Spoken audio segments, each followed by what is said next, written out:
with this video coming in from President Trump. He did say earlier today that the U.S. carried out a strike in the southern Caribbean against a drug-carrying vessel that departed from Venezuela.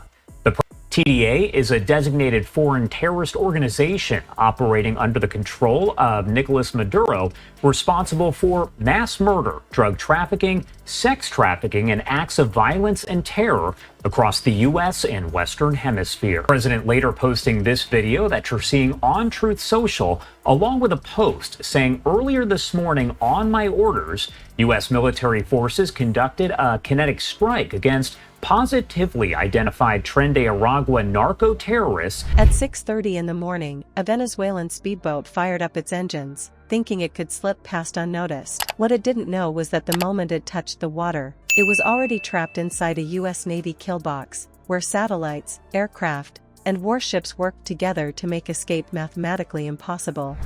The strike occurred while the terrorists were at sea in international waters, transporting illegal narcotics heading to the U.S.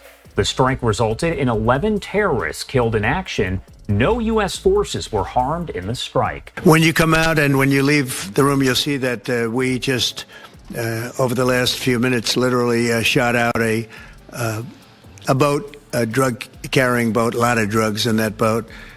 Please let this serve as notice to anybody even thinking about bringing drugs into the U.S. Beware. Thank you for your attention to this matter. How can a single speedboat crossing open water become a test case for America's most advanced multi-domain warfare concept? Stick around, because once you see how this net closed in, you'll understand why nobody outruns the U.S. Navy. Before we move on, I'd like to ask you a small favor. If you appreciate this content, please take a second to like this video and subscribe to the channel. Over 98% of you watch the videos without subscribing. It costs you nothing, but it makes a huge difference to us. So, did you click the subscribe button? Great! Thank you so much. Now, back to the video. And you'll see, and there's more where that came from. We have a lot of drugs pouring into our country, coming in for a long time.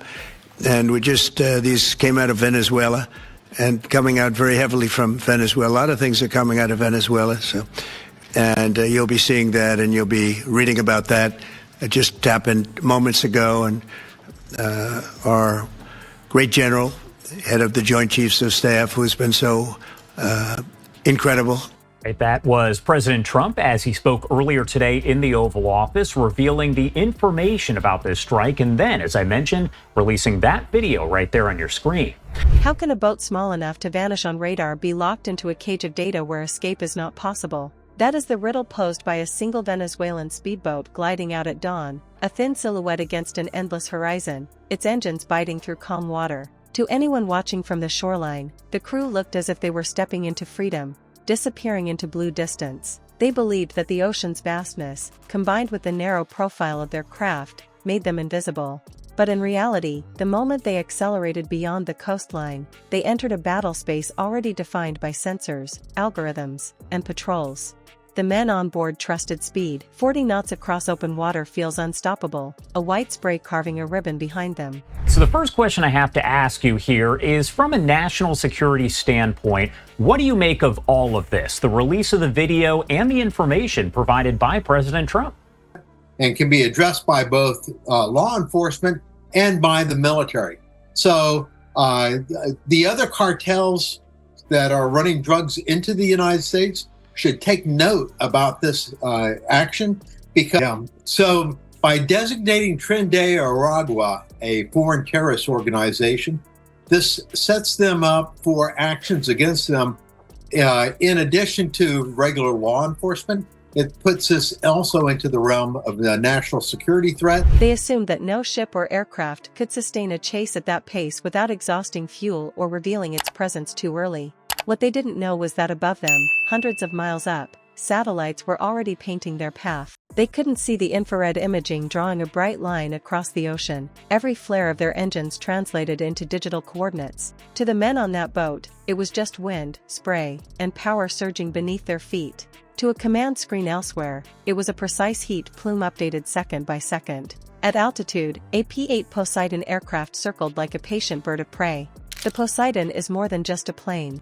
It carries radar systems capable of stretching across hundreds of miles, mapping surface movement with extraordinary granularity. Because they might be next. The next action may not be against Trinidad or Aragua operating out of Venezuela. It might be against one of the cartels operating out of Mexico.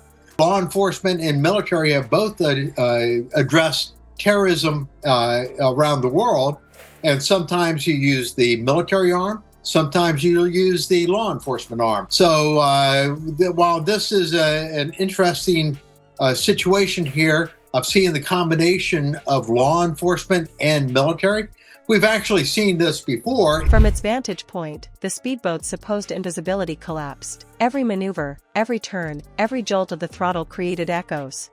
Those echoes flowed instantly into relay systems, feeding naval command centers with constant updates. That circling aircraft did not chase the boat, it didn't have to. It only ensured the boat's movements were never a mystery. As the Poseidon watched from above, steel shifted on the horizon. A Navy destroyer slid into position, though from the perspective of the speeding craft, it was likely far below the line of sight. So this is an extension of that into this world of drugs, of narco-terrorism, with Trinidad or Aragua running drugs into the United States. Destroyers carry the Aegis combat system, a network of sensors designed to create overlapping zones of detection and tracking. Think of it like stacking transparent maps, each one monitoring air, surface, and subsurface threats. Put together, those layers create a full picture of everything entering the zone. Once the destroyer extended its coverage, the speedboat became locked between layers, its every path forward marked and anticipated before the crew even made the decision to turn. The men tried to adjust. A sharp cut north, then a swing west, hoping to vanish into distance. Each move only tethered them deeper into the predefined grid. The killbox is not about physical fences, it is about mathematics and prediction. Once inside it, freedom of movement becomes an illusion. Think of it like stepping into a casino. The moment you sit at the table and place a bet, the rules shift against you. Every card dealt, every spin of the wheel, is already tilted toward the house. In this case, the house was a synchronized network of satellites, aircraft, and ships, with every sensor feeding into a single operational picture. Back in the command rooms, authority streamed across screens. Naval officers watched the speedboat's last maneuvers reduce to icons, shifting minute by minute across a glowing ocean grid. As one regional command communicated with another, strike authority synchronized. The math was brutal. At that point, destruction sat only seconds away, a missile or helicopter strike already plotted with a simple command to confirm execution. For the boat, the illusion of freedom crashed into arithmetic certainty. They were fast, yes, but not fast enough to outrun range, not quiet enough to avoid heat sensors, not small enough to slip through overlapping radar sweeps.